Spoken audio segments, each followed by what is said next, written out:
Hi guys, welcome to the video.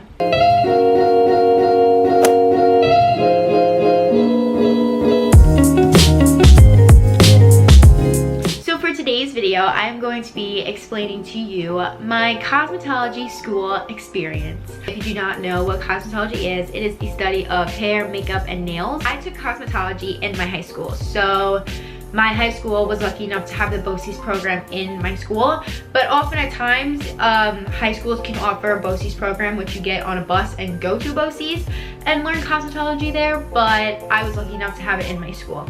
So because it was in my school, it was part of my school schedule. You're allowed to take cosmetology starting in 11th grade, and you have to take it 12th grade as well if you want to complete your 1,000 hours. Excuse me if I'm buzzing. You need 1,000 hours in order to be qualified to get your license for cosmetology. So for my school, there are 9 periods in a day. Each one is like 41 minutes because of like the principal, whatever. There are 9 periods in my school. For 11th grade, my Cosmo was 7th, 8th, and 9th period. And for senior year, my Cosmo was 1, 2, 3, and 4. Senior year, you get 4 periods. Junior year, you get 3. So, and it's a difference in time, so basically your Cosmo switches to the early morning, so you can't really be late for Cosmo. So in order to start cosmetology, once you choose to take it, you have to pay for a kit. That kit is the thing that holds all of your cosmetology supplies, including blow dryers, brushes, clips, curling irons, rollers, pin curls, everything.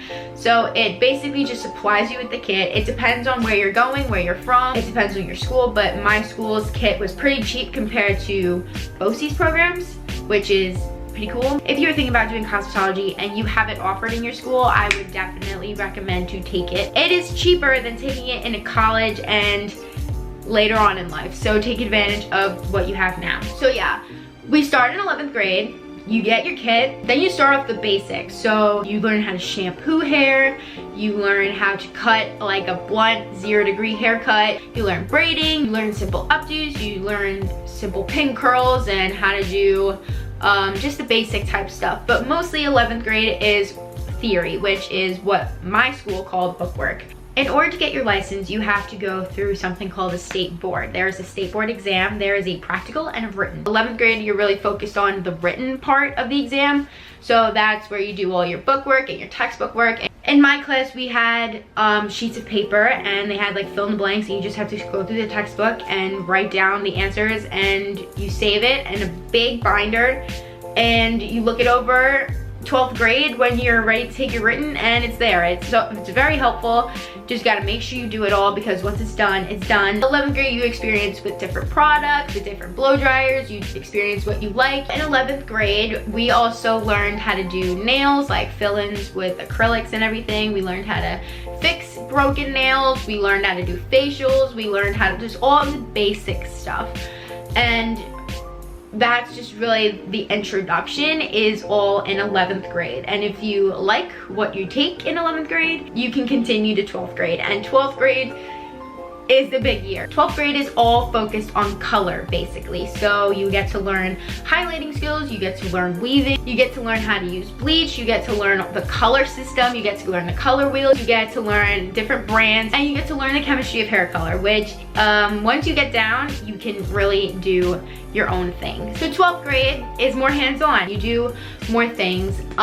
For my school, we did salon Fridays. So every single Friday, there would be clients that come from outside the school, inside the school, and we would do their hair, we would blow it out, we cut it, we color it, we do whatever. They were clients, so they just came in. It was good practice for all the students, and it was very helpful, and that's just what the teachers do. They just provide as much help and as much experience as you possibly can before taking your state board exam. You do all these things, you learn all these techniques, you learn everything, and it's just all for this one test. In my school, 12th grade, we did September, October, November, December, January, February, learning color, learning the color system.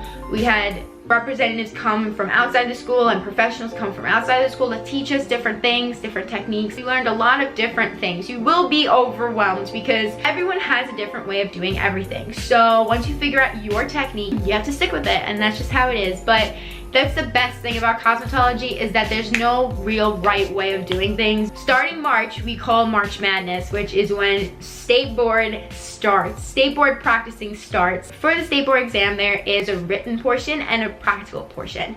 The written portion is just a multiple choice test that you take, and it's pretty simple, pretty easy, especially if you study all the bookwork that you worked on in the previous years. For the state board practical exam, you first start off with a 90-degree haircut. If you have ever done the 90-degree haircut, or if you are watching this video and you are like, what is the 90-degree haircut? You will learn if you take cosmetology, and you will hate it. Unless you like it, then good for you. But I know for a fact every girl in my cosmetology class hated it. My teacher would be the most helpful ever and try to find different techniques online just to teach us how to do the 90, because there is just so many different ways to do the 90. And if you want to look up what the 90 is, I'm not a fan of it. It's not a go-to haircut that I would do on someone, but it's very tricky, very hard, and you need a lot of practice.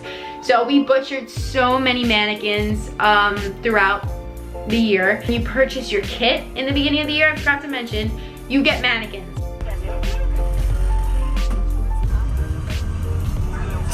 So once you do the haircut, you move on to your wet tech, your rollers, your perm rods, finger waves, and pin curls.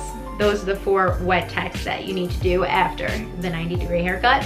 So once that's done, you take it all out once you get approved by someone that's judging you, because yes, there will be a teacher hovering over your shoulders as you're taking this test. If you do not like pressure, well, you're gonna get it for this test because it's very important. Once you do your wet techs, you move on to blow drying, your blow drying techniques, and you do thermal ironing techniques to wrap up the test. There's a whole entire color section, but once you get into the cosmetology program, they will explain this better than I am. I'm just telling you the basics. If you are taking cosmetology, I also just want to mention, not saying that this is an all-girl thing, but some classes have all girls. My cosmetology class had all girls. So there is going to be drama no matter what you're doing, no matter who is in the classroom. There's gonna be drama, whether you like it or not. You're gonna have to shampoo your classmates. Teachers will assign you to do different things that you're not gonna like, but you're gonna have to do it anyway.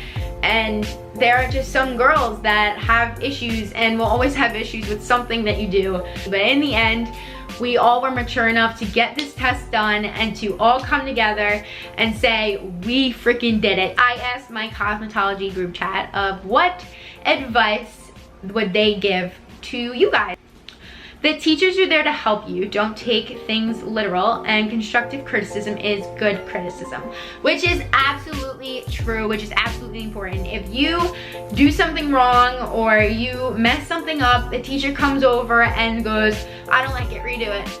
You can't take it to heart. It's them being completely honest with you. It's constructive criticism. They're teaching you what to do. You'll get angry. You'll get aggravated from doing it over and over and over again, especially the finger waves, Sam.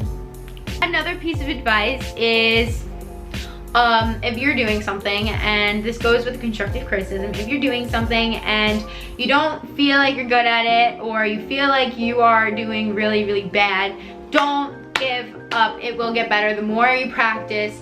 Practice is literally #1 in the cosmetology field. If you do not practice, then you will not succeed, because you need practice, practice, practice. You cannot give up, because once you're in the class, there's no going back. Technically, you don't have to get your license when you're in cosmetology. Like, if you are doing it and you're completing the program and you're just like, well, this isn't for me, don't feel obligated to take the test. You don't have to. It's all preference. I mean, you took the class, might as well take the license test. So I just feel like there's no point of going through all that for nothing, but it's up to you. It's personal preference. So basically, that's like my whole entire advice and my whole entire look on the cosmetology class and my experience on cosmetology.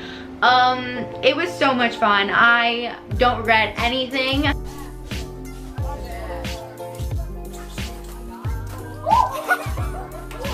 You live and you learn. You're doing this for a reason, and you just gotta love what you do. So I am proud to say that after 2 years of cosmetology, over 1,000 hours later, I have passed my state board exam, so I am a licensed cosmetologist.